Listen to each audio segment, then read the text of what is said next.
নমস্কার বন্ধুরা, ছোট্ট একটি মোটিভেশনাল কাহিনী। কাহিনীটি আপনাদের এই শেখাবে সবার দ্বারা সব কাজ হয় না। এক জঙ্গলে একটি কাক বাস করত।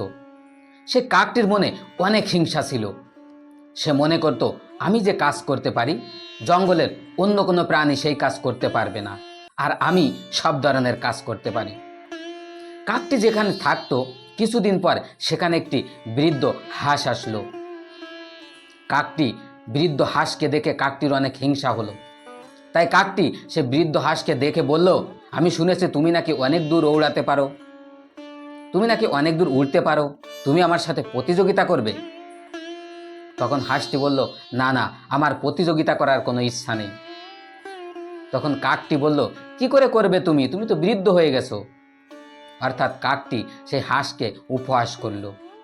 এই কথা শোনার পর হাঁসের একটু মান সম্মানে বাঁধল। তাই হাঁসটি বলল, ঠিক আছে, চলো প্রতিযোগিতা করি। তারপর দুইজনের ভিতরে প্রতিযোগিতা হলো, আর হাঁসটি ইচ্ছা করে কাককে জিতিয়ে দিল। কাক অনেক খুশি হলো, আর হিংসার জন্য লাফালাফি করতে থাকলো, আর বলতে থাকলো, আমি বলেছিলাম না আমিই জিতবো, তুমি কি পারবে আমার সাথে? তখন হাঁস বলল, বন্ধু, অতিরিক্ত হিংসা কখনোই ভালো না, আর সবাইকে যে সব কাজ পারতে হবে এমন কোনো কথা নেই। কেননা আমি যে কাজ পারি তা তুমি কখনোই পারবে না। আমি জলের ভেতরে দিয়ে চলতে পারি, তুমি কি পারবে? এই কথা শুনে কাক বলল, হ্যাঁ পারবো, পারবো না কেন, চলো। এই কথা বলার পর কাক আর হাঁস দুইজনে সেই জলের ভিতরে নেমে পড়ল। হাঁস আগে আগে যেতে থাকলো, আর কাক পেছনে পেছনে যেতে থাকলো। কিছু দূর যাওয়ার পর কাকটি আর যেতে পারছিল না। সে ধীরে ধীরে জলের ভিতরে ডুবে যেতে থাকলো। তখন সে প্রাণ বাঁচানোর জন্য চিৎকার করতে থাকলো।